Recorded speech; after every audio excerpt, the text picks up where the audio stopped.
Hello, everyone. You are listening to Scenecraft.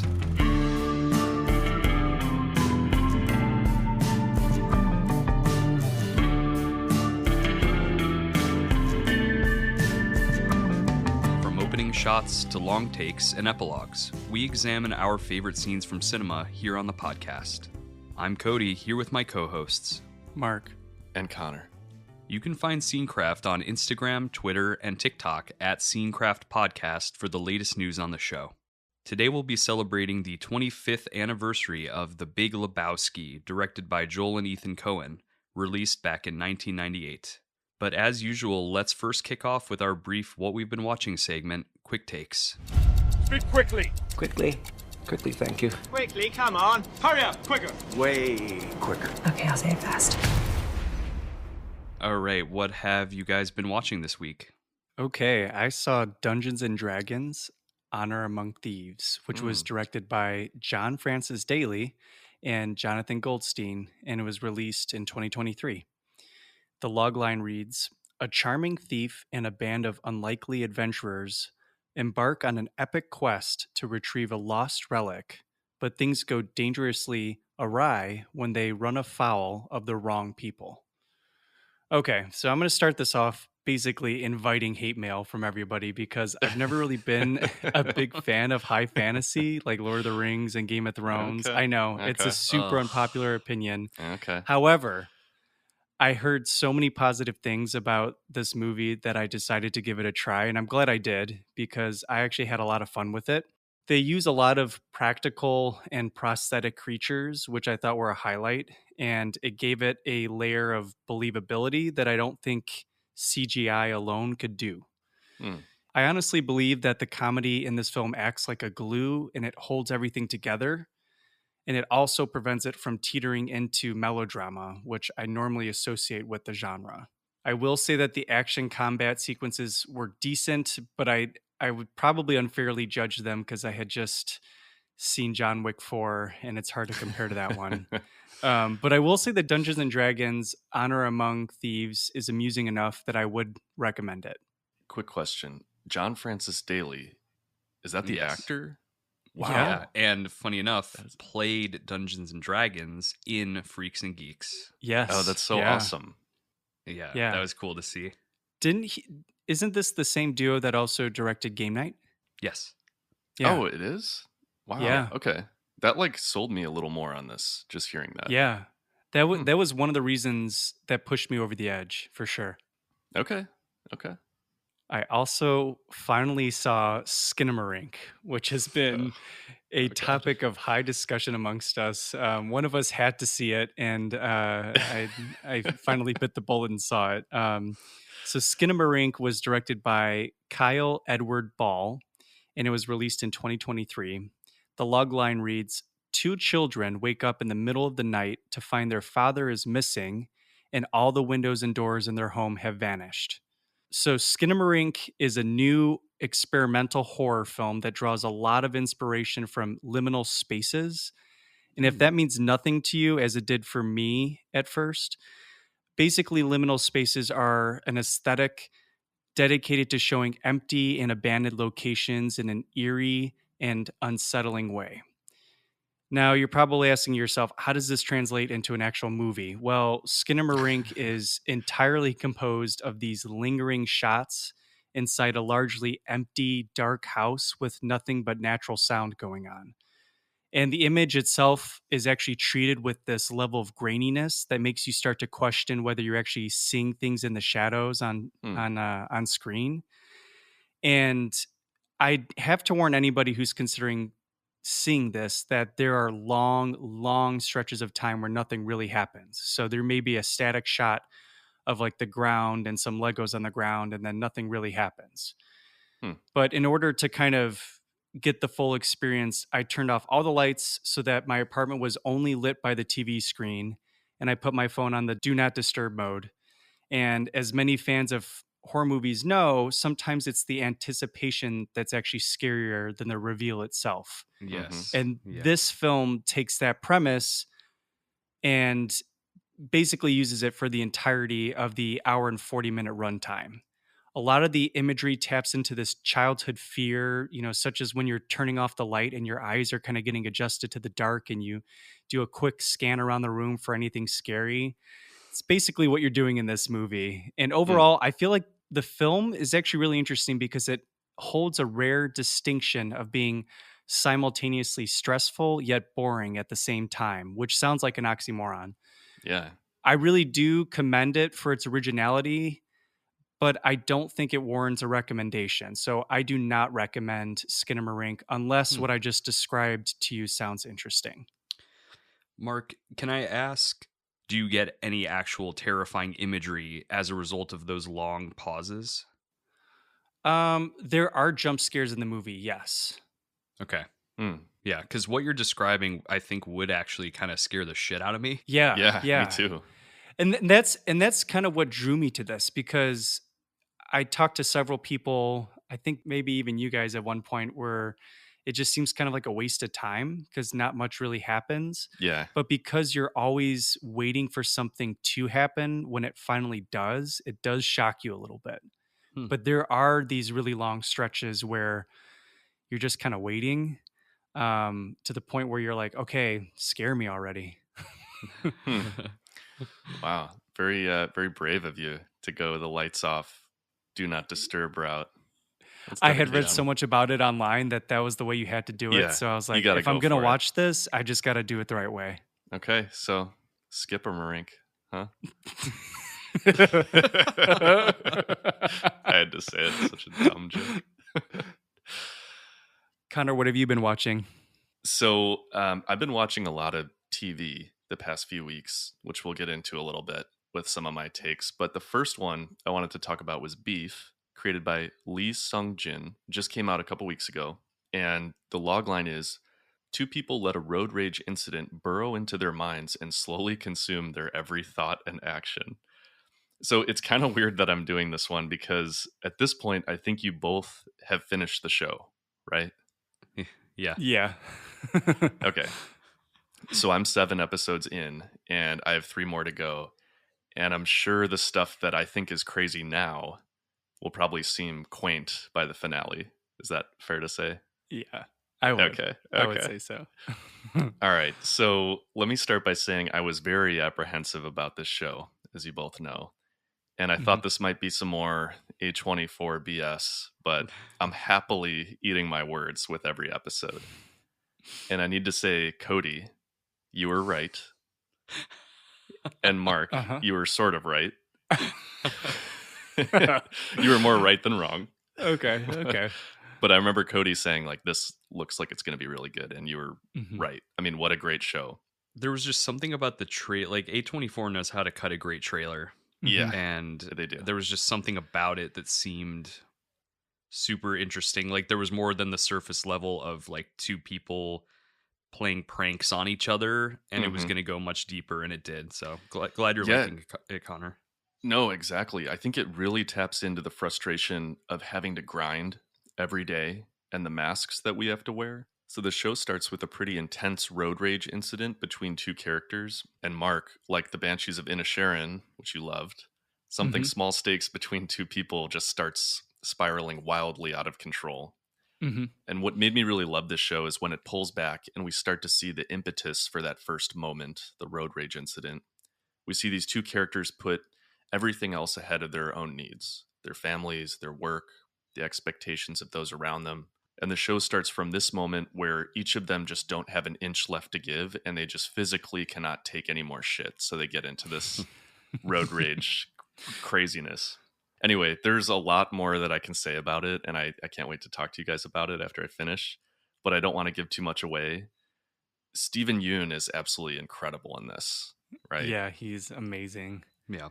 I think he needs to be in the conversation for best actors working today. And the needle drops here are so perfectly chosen, like these angsty late 90s, early thousands songs. They're just given new meaning through this weird, twisted story. So I'm loving it. I would definitely recommend checking out Beef. Connor, maybe when you finish, maybe we can do a nightcap Ooh. Oh, yeah. episode, going a great through the idea. episode or something like that. One thing Yeah. I'll say though is I don't remember the last time I felt so crazed by a show where I found myself waking up early before work just to catch a new episode. Oh, wow, Like I nice. was completely entranced by this whole story and was really blown away by everything. So I just echo everything Connor says and strongly recommend checking this one out. Yeah, it's such a wild ride. I'm really liking it. Hmm. So the next thing that I've been watching is Succession, created by Jesse Armstrong and first aired back in 2018. The logline is: the Roy family is known for controlling the biggest media and entertainment company in the world. However, their world changes when their father steps down from the company. All right, I'm biting my tongue here. I can't say much, but I'm looking at Mark and we're doing a little nod to each other. A little Uh-huh. nod with a wink and an eyebrow raise and a weird smile. Uh-huh.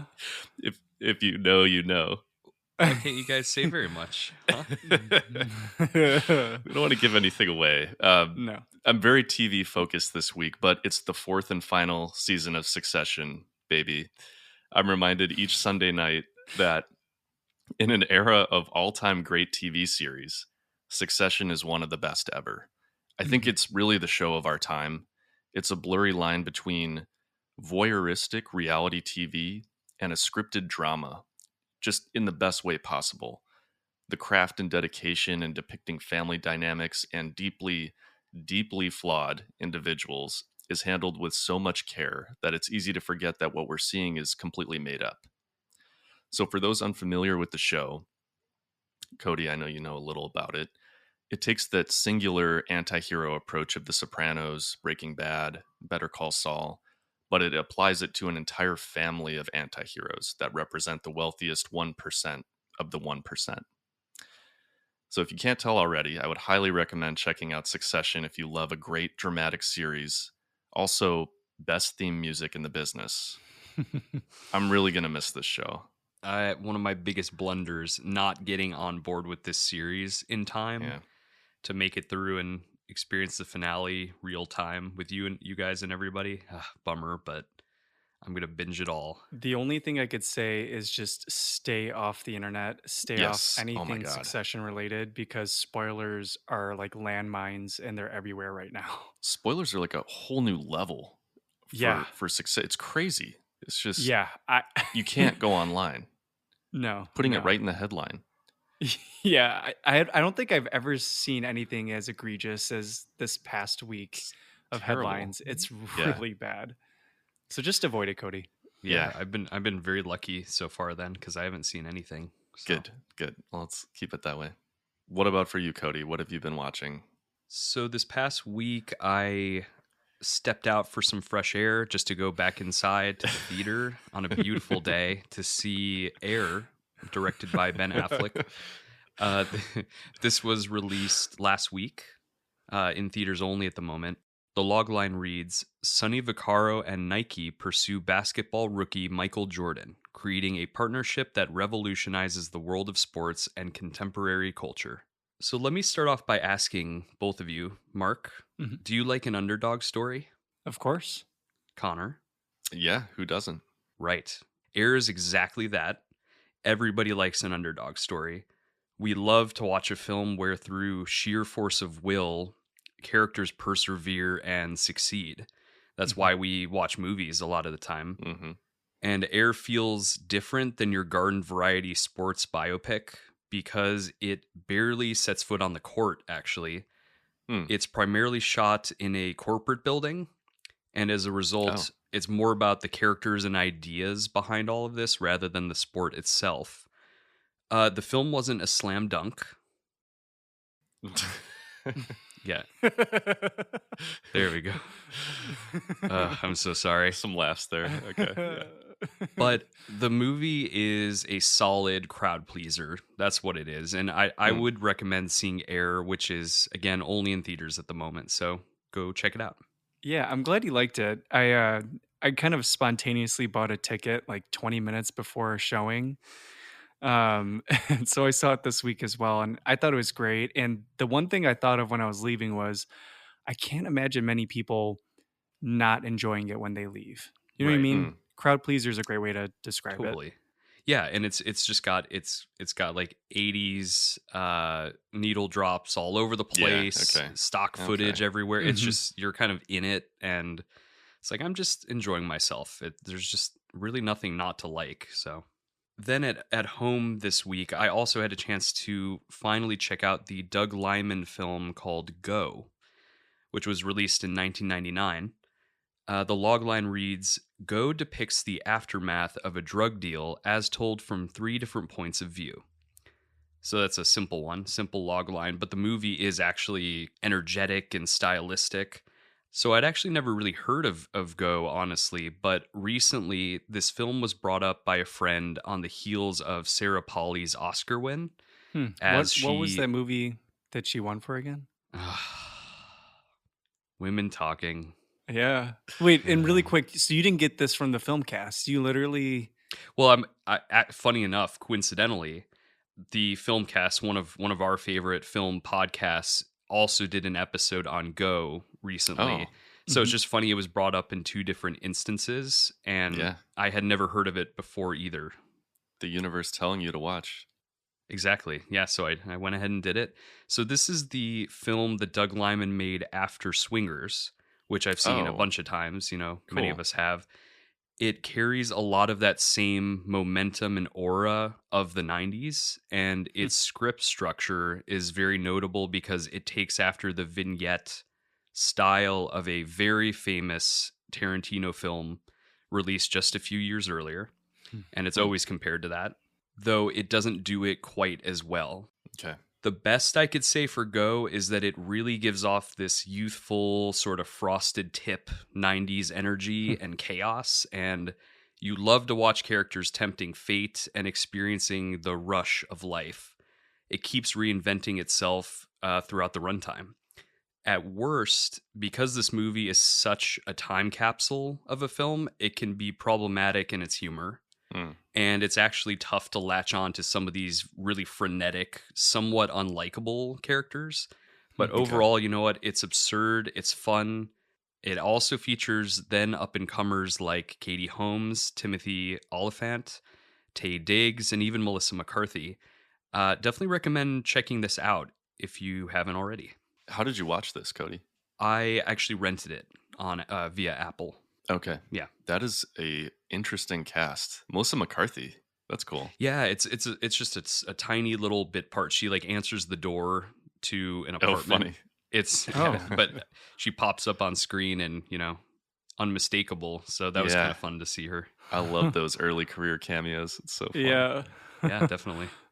Well, thank you guys as always. And now let's move into our scene discussion about the 25th anniversary of The Big Lebowski, directed by Joel and Ethan Coen. So if you haven't seen the film, the logline for The Big Lebowski reads, Ultimate LA slacker Jeff the Dude Lebowski is mistaken for a millionaire of the same name and seeks restitution for his soiled rug, as he and his bowling buddies are pulled into a deeper conspiracy. So it's really hard to believe that it's been 25 years since this legendary movie was released, Yeah. and really glad we're all here celebrating it together. Mhm. So, Mark, how was your rewatch of the film? So let me first say that I saw The Big Lebowski initially when I was a teenager on DVD. Mm. And I will be honest when I say that it didn't completely click for me the first time. I didn't dislike it, but I kind of found it hard to follow, Yeah. and it was a bit meandering at times. But after a few rewatches, and most recently the one in preparation for this podcast, I realized that this movie can be whatever you want it to be. If you want to hyper focus on the details of the plot, you can. If you find the plot overwhelming or you just don't care, you can just instead ride the wave of the movie and enjoy the interactions between the characters and have an equally great time. Hmm. What makes The Big Lebowski stand out for me is its specificity and authenticity. The specificity allows for the interesting look into lots of subcultures that vary from an overly competitive middle-aged bowling league to an avant-garde art studio. The authenticity goes hand in hand with the specificity, and I believe that that's what makes the Coen brothers masters at character development. Mm. Incredible performances aside, the writing for each of the characters makes them individually unique with their own set of quirks and contrasting personality traits that lead to memorable and quotable interactions.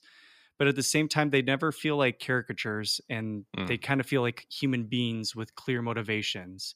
The dude wants his rug back. Walter adheres to his own strict code of ethics. I think it's because of this focus on characters that The Big Lebowski is creeping up my list of favorite Coen Brothers movies. Nice. Yeah, that's a great point about not feeling like caricatures, but feeling like real people just hyper into whatever their thing is. Mm-hmm. Yeah. So I have a weird relationship with this movie, and I was texting you guys a bit about this the other night, but in 7th and 8th grade, I had this close group of friends, and they were obsessed with this movie. Probably had seen it 20, 30 times, maybe more. They basically knew the movie by heart and would quote it constantly, but I had never seen the movie. So I would do the thing where I try to like laugh along and pretend to know what they're talking about. And I had just never felt more outside of an inside joke before. And I think that holds true to this day. Like there's just something about this movie. Hmm. And as I got older and I met more and more people who loved this movie and were obsessed with it, I think it caused me to delay my watching even further, if that somehow makes sense. Hmm. So, long story short, I saw this movie for the first time pretty late in life. I think it was maybe 4 or 5 years ago. And I don't know if I still had a chip on my shoulder or what. I mean, I probably did. But when I saw it for the first time, it didn't blow me away. It was almost a bit like, this is what they were all obsessed with. Huh. But watching it again, I'm starting to get it. I mean, the characters are incredible. And I did think that the first time around. Walter, Donnie, the dude, Brant, my God, they're so funny. But it's almost so random and such a weird ride. Like you were saying, Mark, I almost forgot how much I remembered about the movie watching it a second time because it all started to come back. It's like a free flowing fever dream with one scene bleeding into the next. And clearly a big inspiration for movies like Inherent Vice, Under the Silver Yeah. Lake, Kiss Kiss Bang Bang, The Nice Guys. A lot of these meandering LA crime stories take direct inspiration from this. So I enjoyed it for sure, but I think I still can't help but feel like I'm on the outside looking in with this one. You having seen The Long Goodbye recently Yeah. with Philip Marlowe, did you get a lot of fingerprints from Oh, yeah. the Philip Marlowe character in those films Yes. on Big Lebowski? Yeah. So Mark texted me about this exact thing, and in his research for this episode, he had seen a lot of comparisons drawn to that movie, and I think it's totally true. I mean, I recently saw The Long Goodbye a couple episodes back, and the eccentricities of the Philip Marlowe character in that movie totally parallel with the dude in this movie. Just kind Nice. of a guy falling through these various scenarios happening around him from one situation to the next. I see a lot of similarities between the two movies. Definitely have to check that out after this. Yeah, now, you guys 'cause totally should. It's really interesting, super unique movie. That's great. Well, let me take you guys back to the year 2016. Mm. I took a vacation to Iceland with friend of the show, Josh. And in the capital, Reykjavik, we visited the Lebowski Bar, which is, of course, bowling themed. And it has a variety of very expensive White Russian cocktails, all sorts. That's cool. I think it was that evening where I truly actually thought and talked about the cultural impact of The Big Lebowski. Mm. Like you guys, I'd kind of seen it. I always loved it, but I didn't really think about what it's done since then. Yeah. And just thinking about the fact that the Coen brothers could have done anything they wanted off of their Oscar win with Fargo, which is actually in my top 5 films of all time. Mm-hmm. But instead, they took a hard left and made this slacker noir Yeah. that didn't have huge success at first, but it has since become the very definition of a cult classic. Mm-hmm. For years, it's had its own film festival, and it's even inspired a religion. Yeah. So for me, this movie is actually really underrated. Though it's now come to be incredibly popular, I do feel like it gets passed over by many as this sort of dorm room poster chill movie. Mm. But because of the expertise and mastery that the Coens and the cast and crew bring to this, the movie can actually be examined under a microscope for its idiosyncratic wordplay, its notable genre blending, and just the filmmaking craft. This is a deconstruction and a hilarious flip of the classic hard-boiled mystery, as we were just talking about with Philip Marlowe. And I think the Coens could have been put in a box with their Oscar win. Instead, they pivoted. They did something unexpected that addressed a lot of the quirk and frustration of this time period with characters that we just love to be around. Yeah. So loved it even more this time. This is, one of my top couple Coen brother movies for sure. Yeah. Do you guys have a top Coen brothers movie? Yeah, easily Fargo for me. Probably would be Fargo for me as well. Yeah. Followed by No Country, possibly.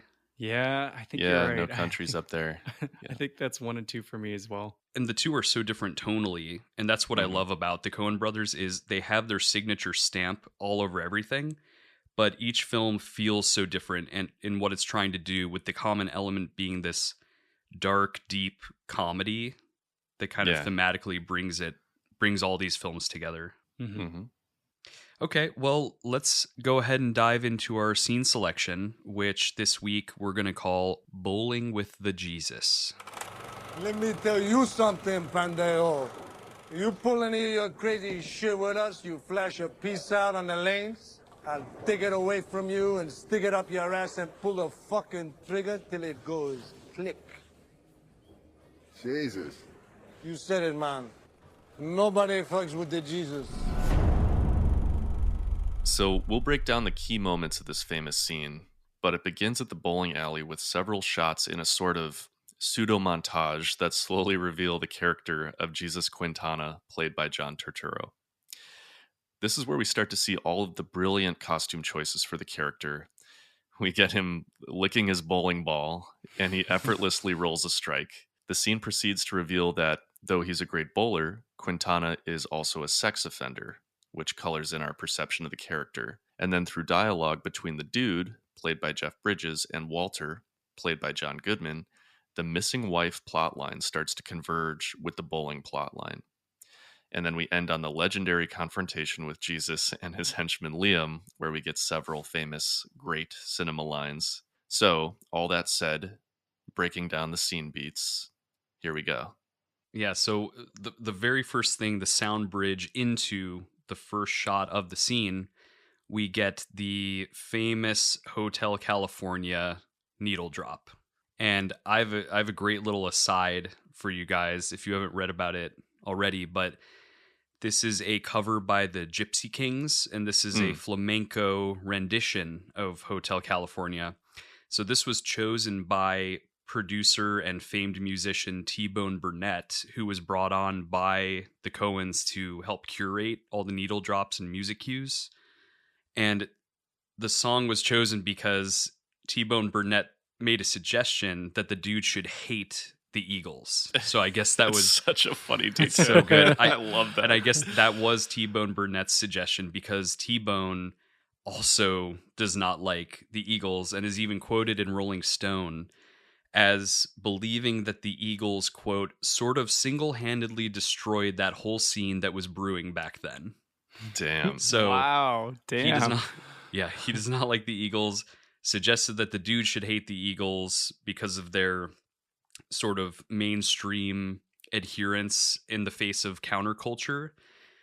And so this song was chosen to mirror that, and we don't even know at this point that the dude hates the Eagles. Right. Right. Even more to that story, Burnett even leveraged this into licensing Van Zant's cover of Dead Flowers at the end of the film. Oh, right. Yeah, because the Stones, and this was a Rolling Stones song, and their infamous manager, Alan Klein, was asking around $150K for the song, but actually ended up waiving the fee entirely when he screened the film and heard the dude saying, "I hate the fucking Eagles." He decided to just waive the fee because he was in agreement. It's just so funny. God, I love that. But it's a great, regardless of the meaning behind it, it's just a great momentous needle drop to use with this outrageous character of the Jesus. Mm-hmm. And can we just start by saying that he may be one of the greatest side characters, and this may be one of the best intros to a side character Oh, ever? Yes, absolutely. Yeah. Okay. I mean, Yeah, incredible. which is, I think, part of why we wanted to choose the scene, is just because Yeah. it's this incredible instance of a character with such limited screen time making a huge splash on screen. Yeah. It's so out of nowhere, too. It's so different from anything that's come before it in the entire movie. It just drops out of nowhere. I think it's the very definition of a scene stealer. Yeah. Yeah. All right, so after the needle drop, we get this reveal of the Jesus costume, and he's in this all purple bowling jumpsuit Yeah. and shoes. And he's got a wrist brace, he's got 3 championship rings, and he's got this oddly colored Coke nail that he Yeah. uses. And that's revealed when he's drying his hands on the hand dryer. And then he's got this very strange hairnet as well. I think what's interesting too is that this also shows the contrast between the purple uniforms from Jesus's team versus the dude's team, which there's no uniformity at all amongst them. Yeah, that's so true. Right. I mean, there's nothing really holding them together. They're just a group of friends that are, just so happen to play with each other. And Mark, digging into some of these costume pieces, I guess that John Turturro was, well, this role of Jesus Quintana was inspired in part by a performance that Turturro did in 1988 at the Public Theater in a play called Mi Puta Vida. Mm-hmm. And this was sort of a similar character that he played that I guess the Coens knew about or saw and wanted to take his performance there, put him into this film. So they granted him a lot of leeway in choices that he was going to make as the character. I think Turturro chose a lot of these elements of the costume, as well as like the whole licking the ball thing. Supposedly that was his idea. And then the rings that you see on his fingers, these are American Bowling Congress rings that certify his ability to A, roll a 300 game, B, roll a 299 game, and then C, the incredibly difficult 800 series. I'm not a bowler. I don't know what that means, but supposedly that's what those It's impressive. It sounds Those rings impressive. Yeah, it does.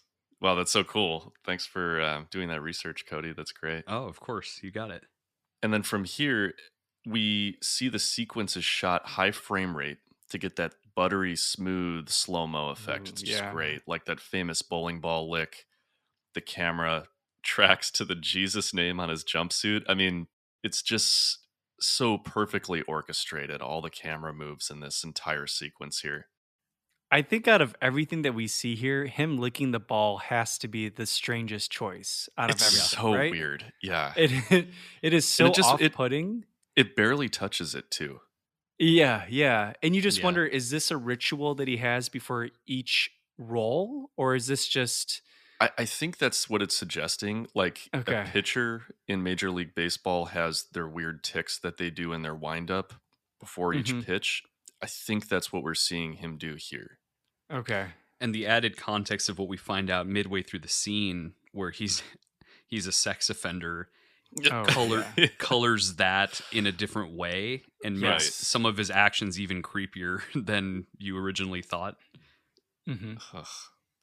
Yeah, and after we see that camera move, the reveal of Jesus on his jumpsuit, he rolls a strike with this cool bowling ball point of view and then does this really cool Muhammad Ali style celebration dance. And the lyrics of the music cue begin kind of right when he's dancing, like it kicks in right when his back foot hits the floor. It's so great. And then as he's sort of walking back again in slow-mo back to the bench, back to the ball return, he looks over to the dude's group, and Donnie turns around and has this incredible shot where he turns towards the Jesus, and Jesus gives him this sort of gross air smooch and cuts back to Donnie's very confused reaction. Yeah, it's like what Donnie's doing with his slow blink. He's almost saying like, huh, like trying to understand who this guy is or like what's happening around him. Definitely. And then we get this very strange shot where Jesus's arm raises into the air. Right. And then the camera tracks back over to the group of guys. And Lebowski acknowledges that creep can roll, man. And then Walter clarifies that he's literally a creep and a sex offender who exposed himself to an 8-year-old. And this is this bit of very dark comedy that the Coen brothers like to bring into it. And we get this flashback to Hollywood, so cut to the past. And Jesus has to go door to door and tell neighbors he is a pederast. And he gets Donnie asking, "What's a pederast?" And Walter says, "Shut the fuck up, Donnie." It's just one of the incredible sequences of responses from Walter. But when Jesus rings the doorbell, he has this burly looking guy with the name patch Ernie coming to the door. And Jesus has this look on his face like he's about to die. And of course, we don't see what happens, but just a really interesting aside that adds so much to this character for us to chew on. And then we cut back to present day. One of the things that I love, and it's a element of sound design that's really great, is the use of like a bowling ball, presumably, hitting a strike, hitting all the pins. And that allows us to fade into this flashback. And so it's just a really clever use. And we start with a wide shot and then we hear another strike. And that's when we get the close up on Jesus walking up to Ernie's house. Another really, really bizarre decision by Turturro is to wear, again, he seems to really like this jumpsuit type style of clothing, very form-fitting. And as he's walking up to Ernie's front door, you see this bulge in his pants and his very, very tight pants. And I guess a little BTS info, the bulge was formed by a bag of birdseed, apparently. The good old birdseed track, yeah. So we cut back to the bowling alley where the dude reveals that he's going to get 20 grand to do the ransom handoff for Bunny Lebowski. But he reassures Walter that it won't impact league play, which is such a great detail. It's always top of mind for them. Yeah. And after that, that's when Donnie butts in what's during league play. And I'll quickly say that I think my take on Donnie is that he's almost like an audience surrogate that's like 5 minutes behind, or not even 5 minutes, like even more annoyingly, like a minute, maybe a minute 30 seconds behind. And so this kind of plays into that. And so, and do you guys know about the Donnie theory? Have you heard about this? I have. Is this the one where he's not real, or he's not I actually... mean, it's not, it can't really be accurate, but I guess Jeff Bridges has said in like multiple interviews that a fan once came up to him and was like, Donnie isn't real, is he? He almost is like Walter's imaginary friend that was with him in Vietnam or something that he actually hates. And there are all these clues that lead to it, such as the dude having very few actual interactions with him, and Donnie never having like a personalized bowling shirt with his name on it. Ultimately, the dude does have lines with him, so it doesn't really make sense. But it's just kind of a fun theory to think about. Yeah. So when Donnie asks what's during league play, Walter says, "Life does not stop and start at your convenience, you miserable piece of shit." It's so overblown. And here's the thing about their group. Even though they have these very distinct personalities that couldn't be any more different from each other, I never questioned them being friends. All their interactions seem so genuine, and that's why I really love this scene too. They really do. Because even though Donnie's question is pretty simple enough and it's inoffensive, it's annoying, sure, Walter's response is like dialed up to 10 right from the get-go, just from that little question. So it's just such a great little touch. And this is when the dude introduces the idea that is repeated many times in future scenes, that Bunny probably kidnapped herself for the ransom money because she's in debt all over town. And Walter has these like really hilarious when he realizes this along with the dude, Yeah. he has these hilarious but very sexist reactions, calling her like that fucking bitch. And then he calls her a strumpet at some point, So which odd. Yeah. it's just such a funny word. And then we get the dude trying to give the Vladimir Lenin text from Pravda saying, "Who stands to gain?" And Donnie misinterprets this as John Lennon and starts saying, "I'm the walrus." We get another "shut the fuck up, Donnie" from Walter. So a lot of incredible dialogue happening here. And then probably the best cutaway in the movie, and one of the best cutaways of all time. Yeah. So at this point, we get a cut to Jesus, and he's shining his bowling ball at this point, and he's taking this weird wide-legged stance and really getting into it with like a lot of hip motion, which is even funnier because it's contrasted next to Liam, who's like this middle-aged, pot-bellied white guy that's just like normally going about it like any normal human being. So just it further accentuates how weird Jesus is for doing it in a very sexually suggestive way. So the dude in the group then continue their conversation, and this is where we get another glimpse into Walter's continued connections to Vietnam. Mm-hmm. And how he always brings up that experience apropos of nothing to the situation that he's in. Like, my friends didn't die in the muck for ... Right. And there's this version of the character in one of the script drafts, or they were going to shoot it in a way where it's actually revealed that Walter didn't actually serve in Vietnam. And yeah. Isn't that the end? Like, wasn't the dude the character that reveals that? Right. I think they were gonna reveal it like during the Donnie Ash. Yeah, and they decided not to. Which is a good choice. Yeah. I agree. Yeah. So a lot of back and forth, and we now start to build to the climax of the scene, the confrontation with the Jesus. So he comes over and he says, "I see you rolled your ways into the semis. Dios mío, man. Liam and me, we're gonna fuck you up."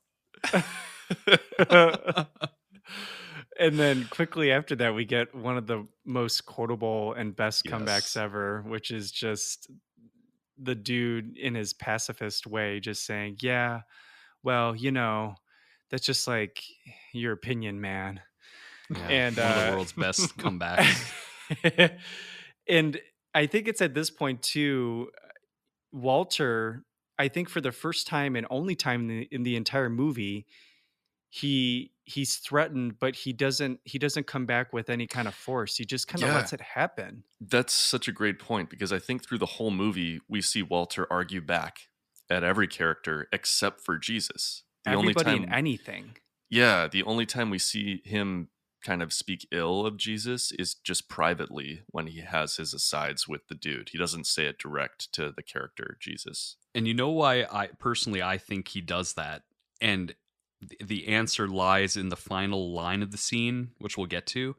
But I think he knows, sort of semi-secretly, he knows what Jesus actually is. Oh, yeah. So when he says that line at the end, 8-year-olds, dude, it's like that is his one-line retort. It's like, no matter what you say to me, Jesus, no matter how you threaten me, 8-year-olds, dude. Yeah, and it's I don't just need this to like engage perfect. with you. I don't need to engage because you're that much of a scum. So to me, that's why he never like blows a gasket at him like he has to other characters. Mm-hmm. Yeah. And credit where credit's due. Can we go back a second to the wonderful Liam? Yes. Oh, man. So Liam was played by a gentleman named James or Jim Hoosier, who is was a real life bowler, and is Jesus's henchman standing at his side. And he's actually prominently featured at the beginning of the film too. And you see him bowling. You see kind of his slow motion wiggle dance, like after he gets a strike. He's just so likable. Unfortunately, James did pass away last year, supposedly, and I guess he was present at a lot of fandom gatherings, such as Lebowski Fest, which is the film fest that we mentioned earlier. And when Jesus says, "Liam and me, we're gonna fuck you up," if you watch frame by frame really closely, it's clear that Jesus looks at Liam's name tag, like as he's saying Oh, Liam yeah. and me, as if he like doesn't even know his name and he was just maybe Right. partnered with him. It's so good if you watch it back. Yeah, what a great side character. When you look at the shot of the dude saying his famous "That's just your opinion, man" line, the quick cut back to Jesus and Liam is actually like kind of half chuckling. Oh, And funny. I always wondered if that was in reaction to like Jeff Bridges' delivery in the line itself, Yeah, or if he's maybe. like playing off of the energy of John Turturro, or what's going on there. But you just gotta love Liam. He's just such like a jolly, fun guy. He's the straight man. Yeah. He is. Yeah, very much so. So after that great comeback from the dude, Jesus threatens Walter that is, if he were to pull out his gun again, because we see Walter pull out a gun earlier in the movie, Oh yeah. Jesus will stick it up his ass and pull the trigger till it goes click. And then the dude responds, Jesus. And we get the famous mic drop of nobody fucks with the Jesus. Such a good delivery by Turturro. Yeah, it's amazing how like no less than 2-3 lines are world famous lines just from this scene alone. Not even the whole movie, just this like 4 or 5 minute scene has lines that are like quoted all the time. Connor, you probably flashing back to like your high school buddies Oh, yeah. saying those lines all the time. It was honestly mostly Walter's lines about Donnie. They loved saying okay. those lines, especially the one that Mark said earlier. Life does not start and stop at your convenience. Yeah. Also, like, you're out of your element, Donnie. Like, that's a Yeah. great one from an earlier scene. Yeah. I think what's so amazing about this scene is that it's 4, maybe 5 minutes, Mm-hmm. but it packs so much character development on Jesus that he feels like a fully fleshed out character. And I think it's just because it really kind of plays to the show not tell, style of Yes. filmmaking that the Coen brothers are amazing at. And we pick up so much from the way that Jesus, how seriously he takes bowling and how he treats the other people that he's playing up against. You pick up so much about the league and that culture that is just so fascinating. No, and funny enough, you never actually see the dude bowl. I mean, you see him in the hallucination Mm-hmm. sequence, sort of teaching Maud how to bowl, but you never see him in actual play. Huh. Right. I think one interesting thing too is that John Turturro would later direct and I think partially write and adapt a screenplay based on the Jesus character called The Jesus Rolls, and it was a clear takeoff of his character from this movie, and he had gotten permission from the Coen brothers. But the Mhm. movie was released in 2020, and some could argue that maybe it has to do with the pandemic that happened. But it was a commercial failure, and it got pretty bad reviews. I think that's also a testament to the Coen brothers' writing, because you could take this amazing character with all these quirks, take him out of the fish tank and put him into another bowl, and it doesn't necessarily mean that it's gonna be a knock out of the park with it. It really just shows that a lot of it comes down to writing, and some of the magic is just captured in this movie alone. Yeah, that's a great point. And building off of what Cody mentioned earlier, some of our great side characters in the film, like Liam, I think we also need to touch on, even though he's not in this scene, Philip Seymour Hoffman as well, because Oh, he yeah. delivers such a phenomenal, unforgettable performance as Brant. The best. So over the top and so sad to lose Philip back in 2014 way too soon. He was truly one of the most talented Yeah. performers, actors, people, and he's so good in this movie. And I guess David Cross, comedian, Yeah, I actor read the David same Cross. thing. Yeah, did you I read read that? the same thing. Yeah. He tried out for the part and thought he nailed the audition, but ultimately saw The Big Lebowski when it came out and was like, oh, Right. So, He says something like, "Oh, that's how you play that part." Yeah. Yeah. Yeah. It is, yeah, the scene where he is showing the dude all the achievements the Oh other my god. Lebowski has had is just like amazing. It When might be one when of my favorite scenes from the whole movie. yeah. yeah, when the dude's touching, different parts and he's like, please don't touch that. And he And he's just got keeps this like doing it. yeah, he's got this like little wacky face that he shows when he touches it the last time that it's just so funny. You think we got everything in the can for the scene? Yeah, I think that kind of sums up the scene, but we should, let's celebrate the 25th anniversary here. Let's dig into other parts of the film if we want. Any final thoughts on this scene or another scene? Yeah, so a couple just quick thoughts outside of this scene in particular, but still having to do with the setting for this scene is the bowling alley itself. I think is just such a Mm. clearly a place of comfort for these characters. The Mhm. production design from Rick Heinrichs was just amazing with the touches of those 10 stars that we see on the inside and the outside, Yeah. sort of forming the visual language of this film. So great production design there. And I think this was an actual bowling alley that was in Santa Monica that has since been demolished and now has a school on the property. So just interesting how the cycle of life continues there. And while we're talking about the different elements of this scene, I also want to mention that in terms of camera movement, this particular scene uses a lot of low dolly shots. And then there's also rumors that they may have even used some RC car shots where they're actually following the ball as it goes down Hmm, the alley to hit the pins.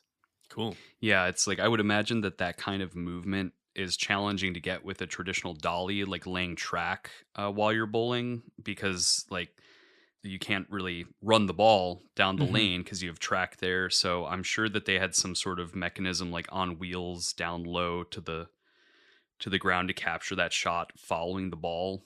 And later on, not in this scene, but there's a famous POV shot where the camera is seemingly placed inside of a bowling ball that is rotating and rolling down to hit the pins. I think, is it during the hallucination sequence? Yeah, I that believe sounds so, right. yeah. Yeah. And I guess according to Deakins, who shot the famous cinematographer, shot the film and several Coen brothers films, they mounted the camera on what they called like a barbecue spit. So it's that device where you'd put like a Yeah. piece of meat on a pole and like rotisserie. So they mounted a camera on this rotisserie device and it was on wheels and they kind of rolled it down the alley and were spinning the camera from top to bottom and then a couple CG elements in there to make it appear as if the camera's peeking out of one of the finger holes of the ball. It's just Mhm. like this very, very simple but kind of legendary and brilliant shot. Hmm. All right. So before we give our closing thoughts, I think it would be kind of fun to just go around and just name one of our favorite quotes from the movie because there's so many great ones that aren't in this scene in particular. So, Cody, you can start. One of my top is the scene where using a piece of homework, they think that they've tracked down the briefcase full of money to this kid's house. And so they visit this kid's house, which is like the infamous bit of dialogue about it being near an In-N-Out, and of course they have to go get In-N-Out after this failed Yeah. visit. But they go to visit this kid's house, and they find out his dad is a famous writer. They are brought into the house by this incredible housekeeper who gives a great performance, and they see the writer that they're a fan of in an iron lung across the room. And So just sort of strange. it's so bizarre, and as they sort of slowly timidly enter the home and sit down on the sofa, Walter yells, "And a good day to you, sir." And just the context of him yelling across the room to this guy comatose in an iron lung, it's just that classic Coen Yes. dialogue, dark comedy. Super dark. It makes you super uncomfortable, but it makes you laugh a lot, or at least it does for me, for us, Yeah. What about you, Mark? I think one of my favorite quotes is towards the end of the movie. So if you haven't seen the movie, I don't want to spoil anything, but basically Walter and the dude travel to Lebowski's mansion and they confront him in his wheelchair. And it's at this point his web of lies starts to unravel. And at this point, Walter, who's kind of emboldened by discovering some of these lies he had told, confronts Lebowski and says, "This guy fucking walks. I've never been more certain of anything in my life." Yeah. And there's there's something about that scene. I feel like the sensibility of that kind of humor, I feel like is something that us three have just kind of shared. There's just something about his delivery of that. It's just so funny to me. And then of course he picks up Lebowski and he in fact is paralyzed and is unable to walk. But the fact that Walter time and time again, even though he thinks he's sure about so many things in this movie and just comes out wrong, and then it kind of culminates to this last showdown, and it's just he's just so confident in it, and he's proven wrong, and it's just so funny. Connor, what about you? I kind of have two. The one maybe I remember the most is just how the dude mentions the rug really tied the room together, Oh, which sure. is such a, yeah, I know it's like, the thing that everybody knows about the movie, but it's such a small detail. And I think the fact that they get so hung up on this issue, and it repeats the motif from the movie, which is like lines get warped and repeated through other characters. Yes. So that fact, the rug tied the room together, gets repeated many times throughout the entire film. And it's just one of those things that sticks with you. And that rug really did tie the room together. It was like his only piece of like decoration in that entire like terrible apartment that he has. And my other quote, which maybe this just sums up my thoughts in general on the movie, is actually the start of the film when we're getting Sam Elliott narrating as the stranger. But it's always stuck with me. And I think it really sets the theme for the entire movie, which it's just sometimes there's a man. He says that a couple different ways through the front, but sometimes there's a man. I won't say a hero because what's a hero? But sometimes there's a man. And I'm talking about the dude here. Sometimes there's a man. So it's just that kind of sums up the entire movie. Sometimes there's a man. Yes. And we see this character kind of have this odd story. But he's always out there. So I really liked that little quote from the start.